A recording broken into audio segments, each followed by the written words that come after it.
Welcome to the Business Spotlight series. My name is Marcia Erickson. I'm your host for today's conversation, and my guest today is Ashley Burroughs, the owner of Bev's Yarn Barn in Rock Island, Illinois. We're going to be talking about her business, her journey to business ownership, challenges, best practice, and share a peek of what it's really like to build and operate a business. Ashley, welcome to the show, and thank you for being here today. I would love for you to give us a little bit of background on who you are and tell us a little bit about the business. Who am I? Oh, that's a great question. I am somebody who really loves fiber arts. So I kind of I'd learned to crochet when I was super young, but didn't really stick with me. I picked it back up in October of 23, a little bit, took some time off to get married, which was super excited at 24. Um, had surgery in October of 24 and picked crochet up again, fell madly in love. I started making plushies and things of that nature and really just found my joy. And then in April of 25, I heard Joanne was closing, and I said, wait, what are we going to do? I just found this. That's not okay. Where am I going to go touch yarn? Um, being in the fiber arts, excuse me, you tend to be more tactile. You want to be able to actually see and touch and feel and know what you're going to be working with. And the community was having the same general panic that I was. Yeah. And I thought, well, somebody's got to open a yarn store, and why not me? So here we are. Oh, I love it. Why not me? Yeah. It's a great point in this day and age whenever we're ordering everything from, right, mail order. There, we don't get to touch and feel and things Right. like that. And it does make a huge difference. That's a really great point. And you found a need, right? And why not you? I love it. Exactly. Generally speaking, what's the ownership look like? Who's working in the business? Me. Just Well, you. not just me, Okay. mostly me. I am Yeah. very fortunate that my husband is behind the scenes supporting me. He is my graphic designer, my media manager. He also handles all of the merchandise for the store, and the shirts and stickers and fun stuff. But the day-to-day for Bev's Yarn Barn and my vendor activities and my classes and all of the things is me. I am really fortunate to have the community that I have behind Mhm. me because they make my job really easy. They're great at letting me know what they want, what they like, what they don't like, and they just keep showing up for me. I am so incredibly grateful for them. But I say, I have no employees, but I also have 100 employees because everybody that comes in wants to help everybody else.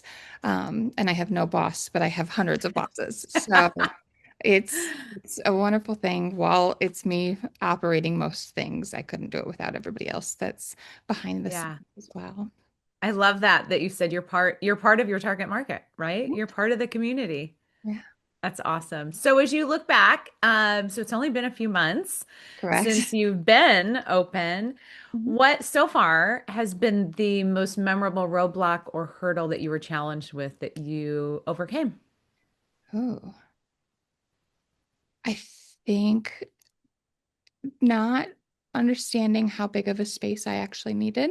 Um, I Oh, am so fortunate to have found the space that I'm in that allows me the flexibility. It just seems like there's never enough space. So we had a bit of a hurdle finding a storage solution to some of our excess inventory, but I was able to find a storage unit actually at your storage place in Rock Island off Blackhawk Road. They were absolutely delightful to work with and have been amazing so far, in everything that I've needed. So yeah, really space, all things. wow. But you Yeah. have a beautiful space. I do. I actually have close to 2,500 square feet. And Wow. somehow that's still just not Tell us a little bit about that because it is unique. It does make you unique. Not only are you a retail store, what do enough. you use the rest of that space for? So one side I've kind of dedicated to the yarn shop and fiber products. Um, the other side I call our lounge. So we have a weekly stitching event where you just show up and bring whatever you're working on. You can hang out with the community, find help, lean on each other. It's really great. I have attendance typically from 5 to 15, but I've had up to 30 people at once. And then on some weekends, I have vendor pop-ups where I bring other small businesses in with me, Oh, and they have like a little market in the lounge. So we'll have three vendors set up over there. People can come and shop and then support them, come check out what they need from the yarn store.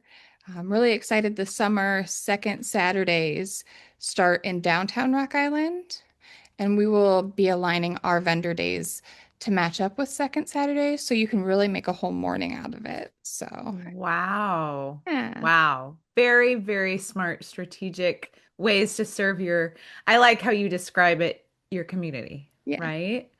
So it may sound like an obvious question, but who primarily do you serve?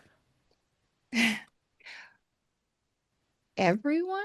Um, so Oh, I want this to be a space where anyone that walks in the door feels welcome and as though they belong here. Um, and I've kind of started to show that in the classes that we okay. offer because it's not just fiber specific. I'm also looking for community-based classes. I think we have the Mhm. space. Let's use it. Yeah. I've been in talks with a few nonprofits about maybe doing like a CPR class. Stop the Bleed class has been in talks. Oh, wow. Yeah, I really want this to be a true third space and just a place you can exist. So everyone. Wow. Yeah. Wow. That's quite a mission. That's beautiful. So let's talk about how you spread that message. Let's talk about your marketing. What is something that's been vital to you? Um, what's really worked? What Yeah. marketing strategies are you using? What's worked? What hasn't worked? Give us the skinny on that. Yeah. So my most used marketing has actually been my Facebook. Um, Okay. just being able to talk to people again in the community and hear what they want to see, what they'd like to see. I send out questionnaires fairly frequently, just Okay. asking scheduling and what kind of vendors. And I I tell them all the time, like, I would much rather have what you want here than guess. So Hmm. really Facebook allowing me to communicate directly with my community. I had a lot of fun times on Channel 4. I did a few episodes of Living Local and had a commercial running Love there. it. That was fantastic. It was a great experience. I got to work with Courtney at WHBF, and she's Yep. just a delight. Um, I just put up two billboards. They went up on the 6th of this month. So, Okay. yeah, that's a whole new experience. How did you choose those and how did you choose which ones? Which billboards? Yeah. So, I was contacted by a representative with the MAR named Brandon, Hmm. and he gave me a listing of available spots, boards that were available. And I just kind of trusted my gut a little. I went with higher traffic areas. I'm on the avenue of the cities, right by Jewel Osco in East Moline, and then Okay. down on River Drive, right before you get on the bridge. So, Okay. got two little billboards, my little birds on them. So, yeah. Excellent. Tell me about your Facebook. Social media wise, how did your community find you though? So, I say that I'm kind of annoying. I've just been pretty relentless with my posting. Like I'm sharing every part of this because it's not just my journey. I'm not Hmm. doing this by myself. I could not function on my own, like without everybody that has supported me and has shown up. I don't know, you know, what I would do. So I just kind of started posting and kept posting every day Okay. and just shared. what was happening. There was so much happening that it was kind of easy to do. Yeah. Tell me this though, did you, because you're part of the community, did you use any specific Facebook groups to specific to your community and your clients? So when I started doing markets, I popped up at Marketplace at 2500 in Moline a few times. Okay. So grateful to Jasmine and everybody there. They were such a delight to work with. They were so helpful and encouraging, and they have access to a very large audience Hmm. that fortunately, because I was popping up there, I got access to them as well. I was also a part of a group called the Crafty Collective, which met Yeah. monthly, just to do free crafts. And that was great. And then I talk a lot. So I would go to markets and events and run into other fiber artists and just have conversations. I also hung out at Joanne a lot. So I ran into a lot of people because I got right at the end. I think we had about a month from the day that they closed their doors to the day that I officially said Yeah. we're going to do this. So yeah, it was really just Wow. getting out talking to So people. it's more than just there were steps before and after the Right. social media, right? And I Mhm. think that's important. And I think it's important that you've really identified who your typical and ideal customers are, right? Because you're one of Right. them. Because I'm one of them. Yeah. Let's fast forward. What comes next? Where do you see the business in the next 3 to 5 years? Ah, that's tough. I I want to remain as accessible as I have been up to this point, if not more so. Um, so finding ways to continue to do that. For example, when I offer intro to crochet classes, I do offer those on a donation base, Okay. versus a set price. I think a lot of times finances can stop people from Mm, achieving things, and I don't want that to happen here.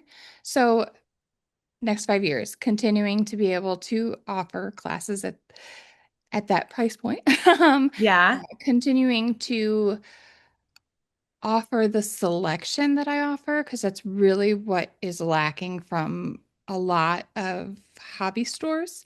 Hmm. Is they carry everything. So I've heard once, you can't be an expert at everything. Hmm. So, really, I just want to stay focused on staying in communication with my community, Yeah. maintaining the selection and maintaining the accessibility. I'm really excited to see what we've done so far in 5 months.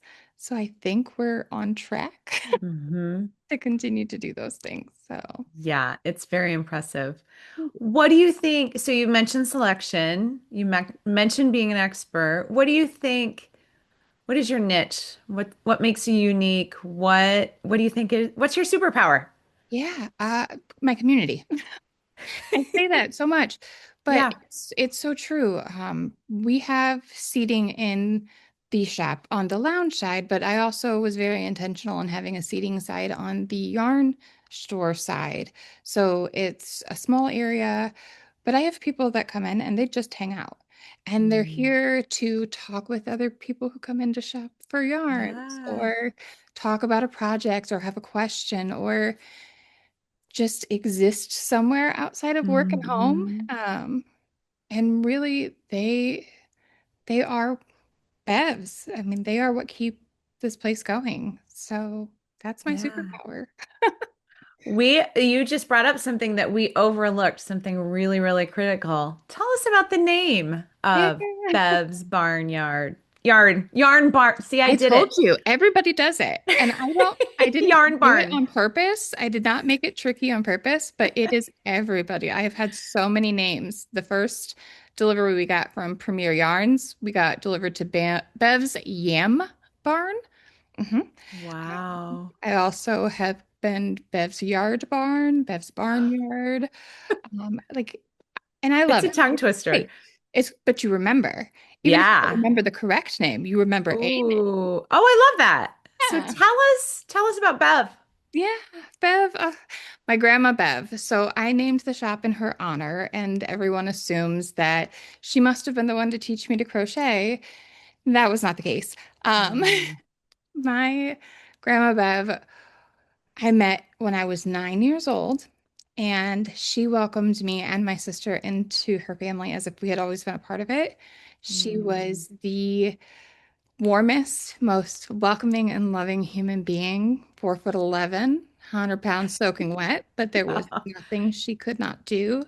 She knit, she quilted, she crocheted, she sewed, she baked cakes, she planned trips, she ran a bank. I mean, nothing she couldn't do. Oh, wow. And she lived her life for her and very intentionally and very happily um, until the end. And I thought, this warm, beautiful soul is who I want to emulate in my short time. So Wow. let's do that. And that's why I say it's so important that everyone feels welcome here because it was impossible to meet my grandma Bev and not feel welcomed. Like she was Wow. magic. So What yeah. a vision. I Yeah. love that.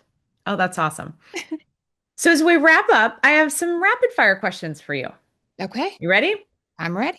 Number one, what is the key to success for you? The key to success for me is remembering that it takes a village and Mm. being fortunate enough to have the village that I have. Oh, I love it. What's one piece of advice you have for other business owners? It takes a village and find honestly, I could not have done this without the not just the community that I have now, but also the mentors and other small business owners that have just talked to me and helped me along the way. It's been tremendous. So, village, it's so important. Excellent. So, what's one book or podcast that you're reading or listening to right now? So, I am currently reading Separation of Church and Hate, which is kind of heavy, but very Oh, interesting. I definitely recommend it. oh, I have so many questions about that. Yeah. Okay, here's a fun question. If you had a little bit of magic dust hmm and you could sprinkle it over one part of the business, hmm what would it be? Just one part of this. I don't know. That's tough. I don't know. Mm. I kind of like the hard. Uh, Maybe Oh, the number of times I've had to move the yarn. If I never had to move all of the yarn again, that ah, would be nice. Like we started in a storage unit and then did all the pop-ups and then finally yeah. there. So there was a lot of moving of the yarn. So that part maybe. Okay. So it's still space, Yeah. right? Awesome. Anything else you want us to know about Bev's Yarn Barn before my final question? Um, Everything is kept up to date on our website as far as our classes, events. I do post newsletters there as well. So just keeping an eye on that. Okay, so that's my one of my questions is share with the audience how they can follow you, Yeah. learn more about you, and contact you. Yeah. So everything is under Bev's Yarn Barn. My Facebook, my Instagram, the website itself. You can email Bev's Yarn Barn at Gmail and you will get me. Uh, my phone number at the shop is 309-799-YARN. Yes.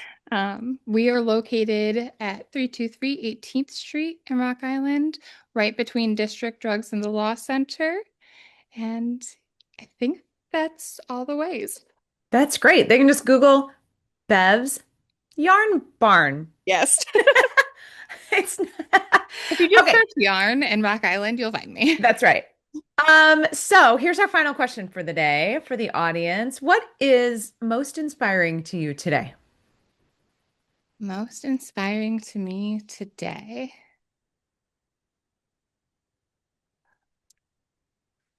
I think seeing the magic that happens during our weekly stitching events really ignites something in me every week. Um, because you get to see creation and community and innovation and problem solving and string turn into all of these magic things.